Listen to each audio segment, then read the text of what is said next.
አንድ አምላክ በሚሆን በአብ በወልድ በመንፈስ ቅዱስ ስም ሰኔ 17 በዚች ቀን ታላቁ አባት አባ ለትጹን አረፈ። ይህም አባት ከብንሳ ሀገር ነበረ። ጎልማሳ በነበረ ጊዜም ነፍሱን ሊያድን የሚሻ ይጣላት፣ ነፍሱን ስለ እኔ የጣላትም ያገኛታል፣ ለዘላለም ሕይወትም ይጠብቃታል የሚለውን በቅዱስ ወንጌል ውስጥ የተጻፈውን የሕያው ንጉሥን ቃል ሰማ። ወዲያውኑ ልቡ ስለ እግዚአብሔር ፍቅርና ስለ ዘላለማዊ ተድላ እንደ እሳት ነደደ። ቅዱስ ቁርባንም ተቀብሎ እስዋህት ወደሚባል ገዳም ሄደ። በጾም በጸሎትና በስግደት ታላቅ ተጋድሎን ለማቋረጥ ይጋደል ጀመር። ሰባት ቀንም ይጾም ነበረ። የእግዚአብሔር መልአክ ተገለጸለትና የምንኩስና ልብስን ያለብሰው ዘንድ ወደ አባ ይስድሮስ እንዲሄድ አዘዘው። እርሱም መልአኩ እንዳዘዘው ሄደ። አባ ይስድሮስም በልብሱና በአስኬማው ላይ 40 ቀኖች ጸለየ። ከዚህም በኋላ ልብሱና አስኬማውን አለበሰው፣ በገድል መጠመድን ጨመረ። ከዚህም በኋላ በመምህሩ ፈቃድ ወጥቶ የተጋ የጾመና እየተጋደለ ብቻውን ኖረ። ከእርሱም አቅራቢያ የሆነ አንድ ገዳም ነበረ። የገዳሙም መነኮሳት ይጎበኛቸው ነበረ።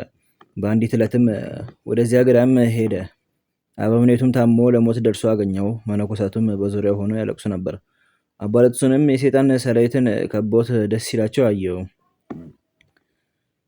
አባ ለትጹንም አባት ሆይ በአንተ ላይ የሆነው ምንድን ነው ብሎ አበምኔቱን ጠየቀው። እርሱም መነኮሳቱን ካጠገቡ እንዲርቁ አዘዛቸው። ከዚህም በኋላ ያደረገውን በደሉን ሊነግረው ጀመረ። እንዲህም አለው፣ ከኔ አስቀድሞ እንደርሱ ያለ ማንም ያልሰራውን ኃጢአት ሰርቻለሁ። አባቴ ሆይ በጸሎት አትርሰኝ። እኔ ቅስና ልሾም ፈልጌ ባልሾሙኝ ጊዜ ወደ ሌላ አገር ሄድኩ። ኤጲስቆጶስም ቅስና ሾሞኛል ብዬ በድፍረት በቁርባኑ ላይ የምቀድሰው ለጠላሁትም በቁርባኑ መስዋዕት ውስጥ መርዝ አድርጌ ሰጠዋለሁ። እርሱም ይሞታል። ከእናቴ ጋራ 10 ጊዜ ተኝቼ ያለው ከኔም ጸንሳ ለመውለድ በደረሰች ጊዜ ስራ ጠጥቼ ሕፃኑን በሆዷ ውስጥ ገደልሁ። ኃጢአቴ ብዙ ነው፣ ተነግሮ አያልቅም። ከበጎ ስራም ምን የሰራሁት የለም። ነገር ግን በጸሎት አትርሰኝ፣ ከዚህ ከኃላፊው ዓለም ሞቼ ደርሷልና። ወዲያውኑም በክፉ አሟሟት ሞተ። ነፍሱንም አጋንንት ሲቀበሏትና በየራሱ በሆነ ስቃይ ሲያሰቃዩት አባ ለትጹን አያት። አባ ለትጹንም የመረረ ለቅሶን አለቀሰ። አባ ለትጹን ስለ ወዳጆቹ ነፍሱን አሳልፎ የሚሰጥ ያለ ከሆነ ከዚህ የሚበልጥ ፍቅር የለም የሚለውን የቅዱስ ወንጌልን ቃል አሰበ። አባ ለትጹንም ስለዚህ ኃጥእ ሰው ነፍሱን ክብር ይግባውና ጌታችን እየለመነ 5 ጊዜ እስከሚሞት ሰውነቱን ሊያሰቃያት ጀመረ።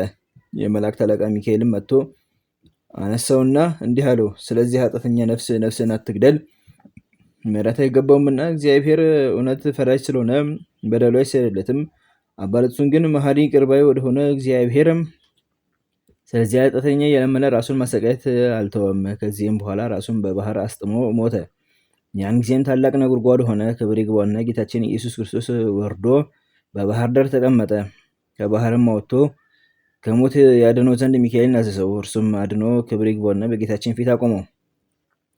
ጌታችንም የመረጥኩ ለትጹን ሆይ ኃጢአቱ እጅግ ብዙ ስለሆነ ከኃጢአተኞች ሁሉ በደል ስለሚከፋ ምሕረት ስለማይገባው ስለዚህ ኃጢአተኛ ብዙ ጊዜ ነፍስን ለምን ታገድላለህ? አለው።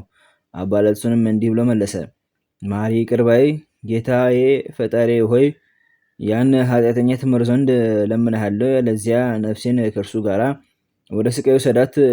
ከዚህም በኋላ ጌታችን የዚያን ኃጥእ ነፍስ ያመጣት ዘንድ ሚካኤልን አዘዘውና መጣት። በከበሩ እጆቹም ዳሰሳትና እንዳልተፈጠረችም አደረጋት።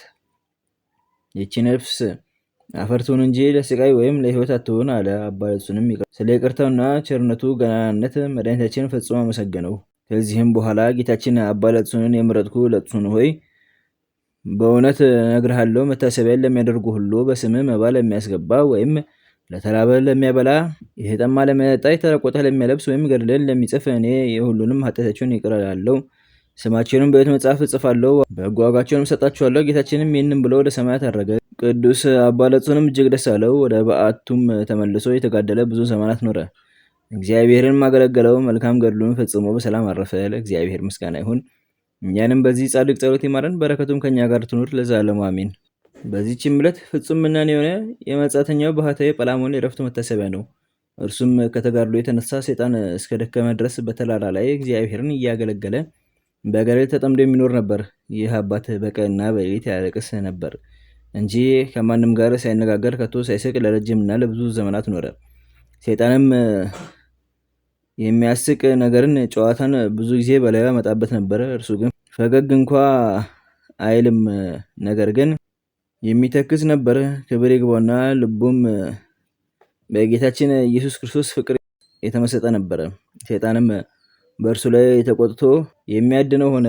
በአንዲት ቀንም አባ ጰላሞን የእጅ ስራውን ሊሸጥ ተነስቶ ሄደ። ሲጓዝም ሰይጣን ጎዳናውን አሳተው፣ ልቡንም መሰጠው እንጂ ያውቅ ዘንድ አልተወም።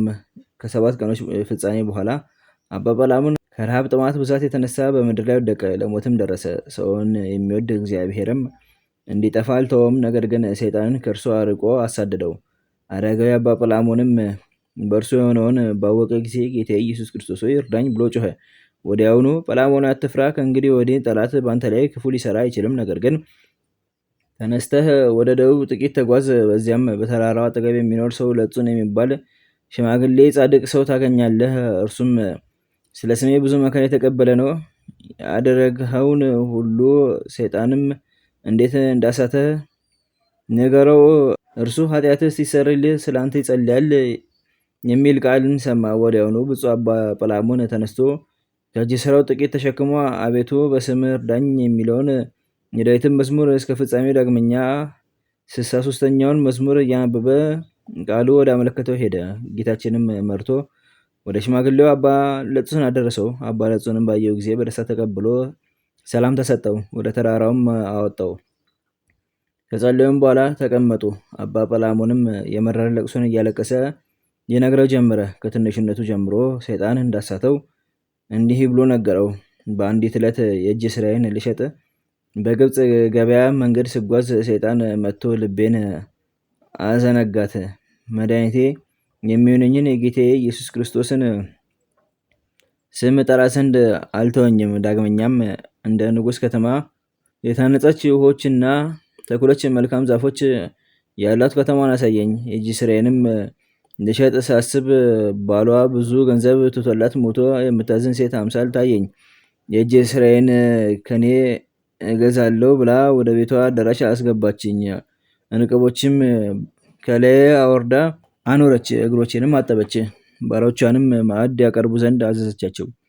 ከእርሷ ጋርም በላ ዘንድ ብዙ ማለደችኝ። በልተን ጠጥተንም ሰከረን። ስንጫወትም ባሮቿ ሁሉ ወጡ፣ ሁለታችን ብቻችንን ቀረን። ያን ጊዜም ልቤ በዝሙት እሳት ተቃጠለ። እግዚአብሔርንም መላእክቶችንም ቢሆን አላሰብኩም። በእርግጥ ከእርሷ ጋራ እንደሚተኘው ሆንኩ። ከዚህ በኋላ በነቃው ጊዜ ብመለከት ምንም ነገር አላገኘሁም።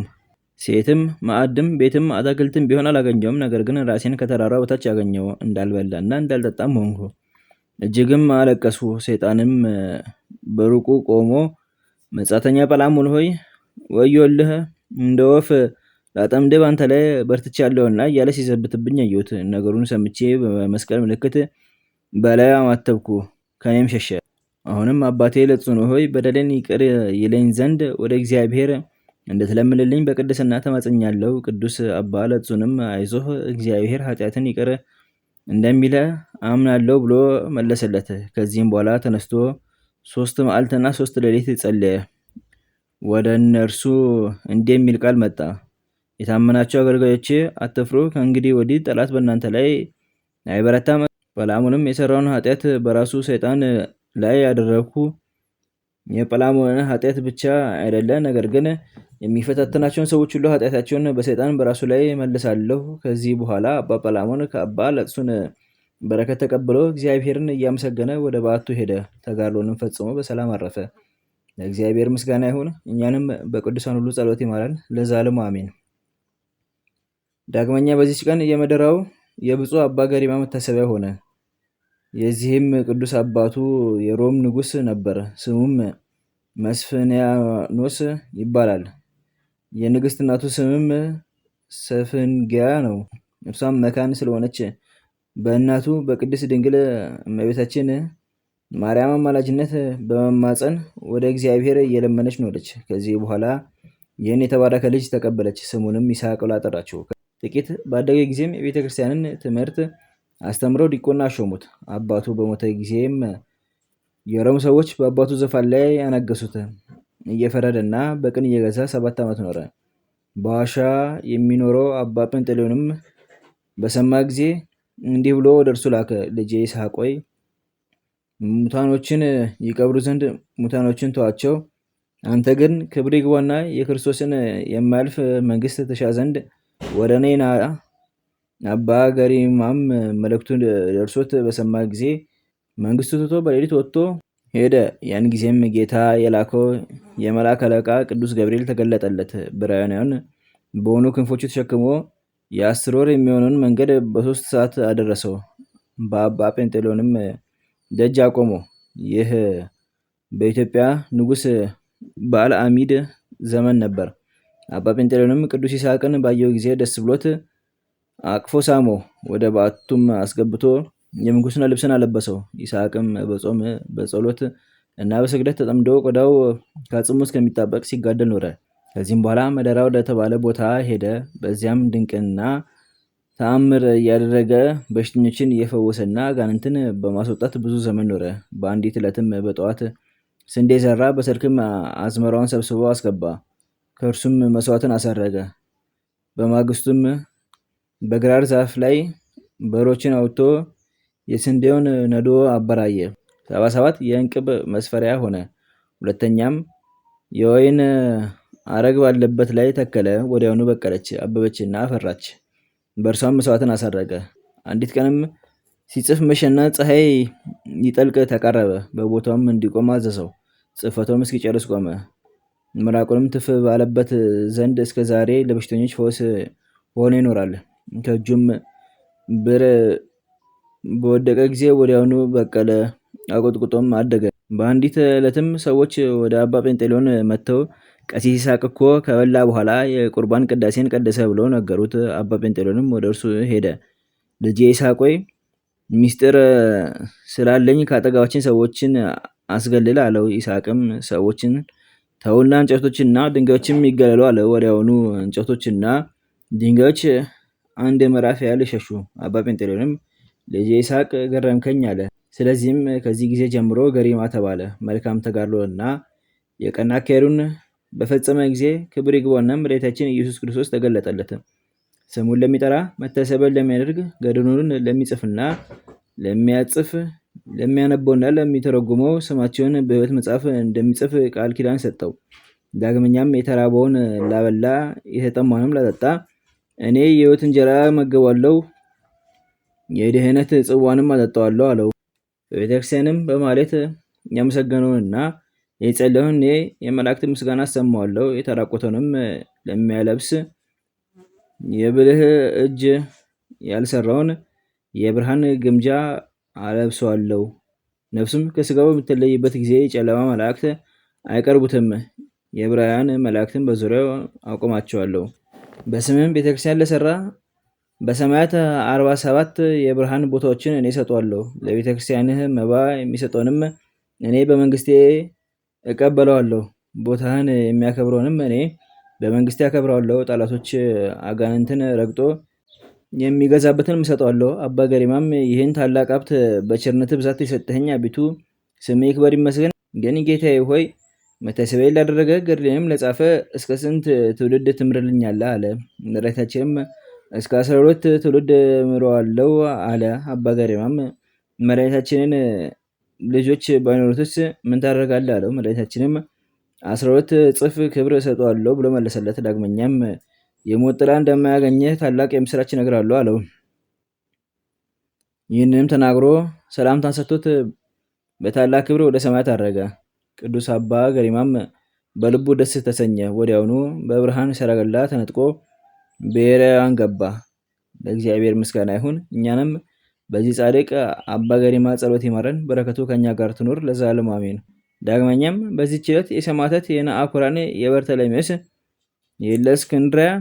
የእለእስክንድሮስ፣ የዮሴፍ እና የጻድቂቱ አርሴማ መታሰቢያቸው ነው። እግዚአብሔር በጸሎታቸው ይማረን ለዘላለሙ አሜን።